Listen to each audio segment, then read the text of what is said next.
والعاقبۃ للمتقین وأصلی وأسلم علی المبعوث رحمۃ للعالمین اللہم لا علم الا ما علمتنا وزدنا علما یا کریم۔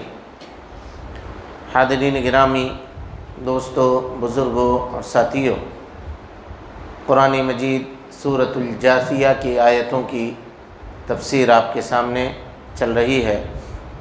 کل کے درس میں یہ بات آپ کے سامنے آئی تھی کہ کس طرح سے اللہ رب العالمین نے بنی اسرائیل کو نبوت دی، بنی اسرائیل میں، اور ان کو حکومت عطا کی، پاکیزہ روزی عطا کی، باوجود اس کے حق بات آ جانے کے بعد ان لوگوں نے اختلاف کیا، توحید کو ماننے سے انکار کیا۔ اور پھر اللہ رب العالمین نے جناب محمد رسول اللہ صلی اللہ علیہ وسلم کو خطاب کر کے یہ فرمایا کہ اللہ کے نبی صلی اللہ علیہ وسلم، ہم نے آپ کو واضح راستہ، واضح دین اور واضح شریعت عطا کی ہے، آپ اس کی اتباع کریں، لوگوں کے خواہشات نفسانی کے پیچھے نہ پڑیں۔ اور یہ لوگ جو اللہ رب العالمین کے علاوہ اپنا دوسرا معبود بنائے ہوئے ہیں، قیامت کے دن یہ لوگ ان کا کچھ بھی فائدہ نہیں پہنچا سکتے، بلکہ متقی آپس میں ایک دوسرے کے دوست، اور اللہ رب العالمین متقیوں کا دوست ہے۔ اس کے علاوہ جو دوستی دنیا کے اندر ہے وہ دوستی دنیا ہی کے اندر باقی رہے گی، آخرت میں اس کا کوئی فائدہ ہونے والا نہیں ہے۔ اس کے بعد کی آیت ہے، اللہ رب العالمین فرماتا ہے ھذا بصائر للناس، یہ قرآن مجید لوگوں کے لیے ہدایت اور رہنمائی کا مجموعہ ہے۔ یہ کتاب قرآن مجید ھذا بصائر للناس وہدی، ہدایت ہے اس کے اندر، ورحمۃ لقوم یوقنون، اور رحمت ہے اس قوم کے لیے جو یقین کرنے والی قوم ہے، ماننے والی قوم ہے۔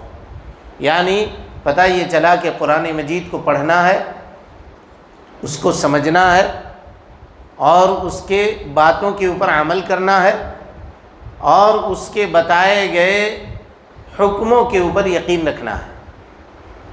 اگر یہ آدمی کرے تو نزول قرآن کا جو مقصد ہے اس مقصد کو وہ پورا کرنے والا ہے۔ اور اگر صرف قرآن مجید کو تبرک کے لیے پڑھواتا ہے، خود پڑھنے کی کبھی توفیق نہیں ہے، اور قرآن مجید سے بے رغبتی کرتا ہے، تو یہ پھر رحمت اس شخص کے لیے نہیں ہو سکتی، ہدایت کا ذریعہ اس شخص کے لیے نہیں ہو سکتی، بصیرت کا ذریعہ اس شخص کے لیے نہیں ہو سکتی یہ کتاب۔ اس کے بعد اللہ تعالیٰ فرماتا ہے ام حسب الذین اجترحوا السیئات، کیا وہ لوگ جو گناہ گار ہیں، جنہوں نے گناہ کیا ہے دنیا کی زندگی میں، کیا وہ گمان کرتے ہیں ان نجعلہم کالذین آمنوا وعملوا الصالحات، کہ ہم ان کو ان لوگوں کے برابر کر دیں گے جو ایمان لائے اور عمل صالح کرتے ہیں؟ وہ لوگ جو گناہوں کو انجام دیتے ہیں، برائیوں کے اندر ملوث ہیں، برائیوں کے اندر پڑے ہوئے ہیں، ان کو، اور وہ لوگ جو ایماندار ہیں، نیکی کرنے والے ہیں، عمل صالح کرنے والے ہیں، کیا اللہ رب العالمین ان دونوں کو برابر کر دے گا، اکٹھا کر دے گا؟ سواء محیاہم ومماتہم، کیا ان دونوں کا مرنا، ان دونوں کا جینا برابر ہے؟ غور کیجئے، وہ آدمی جو عمل صالح کرنے والا ہے اور وہ آدمی جو برائی کو انجام دینے والا ہے، کیا دونوں کے دونوں برابر ہو سکتے ہیں؟ ساء ما یحکمون، اللہ رب العالمین کہتا ہے کتنا برا فیصلہ یہ لوگ کرتے ہیں کہ وہ یہ سمجھتے ہیں کہ وہ آدمی جو نیک عمل کرنے والا ہے اس کو، اور وہ آدمی جو برا عمل کرنے والا ہے، کہ اللہ رب العالمین دونوں کو برابر کر دے گا؟ دنیا کے نگاہوں میں، دنیا والوں کے نگاہوں میں یہ معاملہ برابر ہو سکتا ہے، لیکن اللہ رب العالمین کے عدل اور اللہ تعالیٰ کے انصاف کے سامنے یہ معاملہ کبھی بھی چل نہیں سکتا۔ اس کے بعد اللہ تعالیٰ فرماتا ہے وَخَلَقَ اللَّهُ السَّمَاوَاتِ وَالْأَرْضَ بِالْحَقِّ، اللہ رب العالمین نے آسمان و زمین کو حق کے ساتھ پیدا فرمایا۔ وَلِتُجْزَى كُلُّ نَفْسٍ بِمَا كَسَبَتْ، اور اس لیے پیدا کیا تاکہ ہر نفس کو جو کام وہ دنیا کے اندر کرتا ہے، جو عمل کرتا ہے، اس کا بدلہ اللہ رب العالمین دے۔ وَهُمْ لَا يُظْلَمُونَ، اور قیامت کے دن وہ ذرہ برابر بھی ظلم نہیں کیے جائیں گے۔ جتنا جس کا عمل ہوگا اللہ رب العالمین اس کے عمل کے حساب سے اس سے محاسبہ کرے گا۔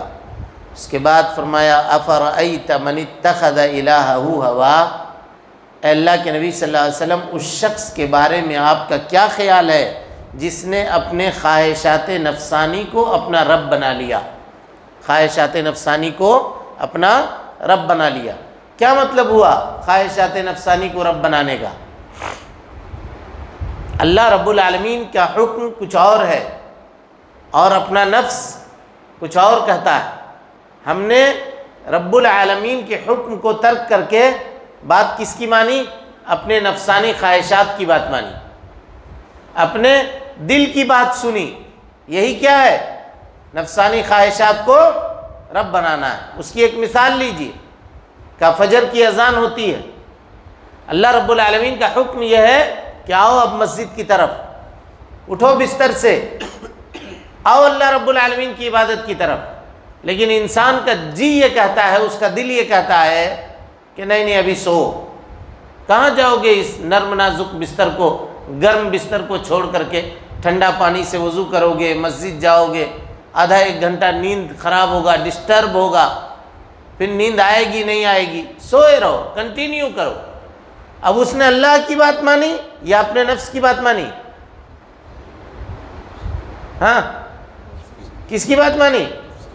اپنے نفس کی بات مانی۔ تو اللہ کے مقابلے میں اس نے کس کی بات سنی؟ اپنے نفس کی بات سنی۔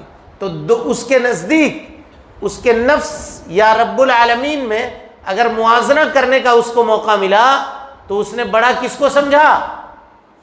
اپنے نفس کو بڑا سمجھا۔ اور صرف یہ فجر کی نماز اور عصر کی نماز میں جو فضیلت ہے، اللہ اکبر، اگر آدمی اس کا تصور کر لے تو کبھی اس طرح سے وہ ان نمازوں کو ترک نہ کرے۔ حدیث سنیے نبی صلی اللہ علیہ وسلم کی۔ آپ صلی اللہ علیہ وسلم نے فرمایا کہ تم لوگ ضرور بالضرور قیامت کے دن اپنے رب کو دیکھو گے، بالکل اس طریقے سے جیسے تم چاند کو دیکھنے میں کوئی تکلیف محسوس نہیں کرتے، لیکن اس کے لیے شرط کیا ہے؟ ضروری ہے کہ 2 نمازوں کو کبھی بھی ترک مت کرو۔ کون کون نماز؟ ایک کہا سورج کے طلوع ہونے سے پہلے کی نماز، یہ فجر کی نماز، اور ایک سورج کے غروب ہونے سے پہلے کی نماز۔ علماء لکھتے ہیں کہ جو آدمی ان 2 نمازوں کو پابندی کے ساتھ ادا کرتا ہے، فجر کی نماز اور عصر کی نماز، ان 2 نمازوں کو پابندی کے ساتھ ادا کرتا ہے، قیامت کے دن وہ اللہ رب العالمین کی رویت سے محروم نہیں ہوگا۔ اب کوئی کہے ہم صرف یہی 2 نماز پڑھ لیں گے باقی کو چھوڑ دیں گے، تو یہ مطلب نہیں ہے۔ مطلب یہ ہے کہ جو آدمی یہ 2 نماز سب سے مشکل ہے، مشکل وقت میں ہے، دوپہر کھانا کھا کے آدمی سوتا ہے، عصر تک آنکھ کھلے یا نہ کھلے، اور پھر یہ تو نیند والی نماز ہی ہے، آدمی کھانا کھا کے عشاء کے بعد سوتا ہے، تاخیر سے سوتا ہے، اور صبح اٹھنے میں اس کو دقت ہوتی ہے۔ لیکن اگر اس کے دل میں یہ خیال ہو کہ قیامت کے دن اللہ رب العالمین کا دیدار نصیب ہوگا، تو کبھی بھی وہ بستر کے اوپر پڑا نہیں رہے گا، بستر چھوڑ کر کے اٹھ کر کے آئے گا۔ ارأیت من اتخذ افرأیت من اتخذ الہہ ہواہ، اے اللہ کے نبی صلی اللہ علیہ وسلم آپ کا کیا خیال ہے اس شخص کے بارے میں جس نے اپنے خواہشات نفسانی کو اپنا الہ بنا لیا، اپنا معبود بنا لیا۔ وَأَضَلَّهُ اللَّهُ عَلَىٰ عِلْمٍ، اللہ رب العالمین نے علم دے کر کے اس کو گمراہ کیا۔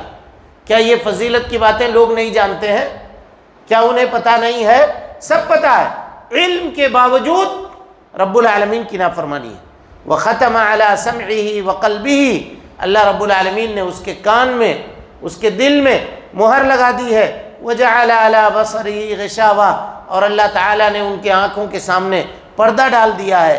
فَمَن يَهْدِيهِ مِن بَعْدِ اللَّهِ، اب ان کو اللہ کے علاوہ کون ہدایت دے گا؟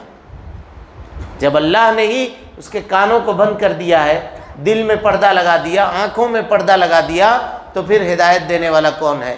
افلا تتذکرون، کیا تم لوگ نصیحت حاصل نہیں کرتے ہو؟ ان چیزوں کو دیکھ کر کے کیا تم کو نصیحت نہیں حاصل ہوتی ہے؟ لہذا میرے بھائیوں، اللہ رب العالمین کی باتوں کو ماننا یہی شریعت کا تقاضا ہے۔ اپنے خواہشات نفسانی کی اللہ رب العالمین کے حکم کے سامنے قدر نہ کرنا، یہی مومن کی پہچان ہے۔ اللہ رب العالمین سے دعا ہے کہ اللہ تعالی ہمیں اور آپ کو حسن عمل کی توفیق دے۔ رب العالمین ہم سب کی اصلاح فرمائے، نیکیوں کو قبول کرے، سیئات سے درگزر فرمائے، جب تک زندہ رکھے دین اسلام پہ زندہ رکھے، اور جب اٹھائے ایمان پہ اٹھائے۔ آمین۔ وآخر دعوانا ان الحمد للہ رب العالمین۔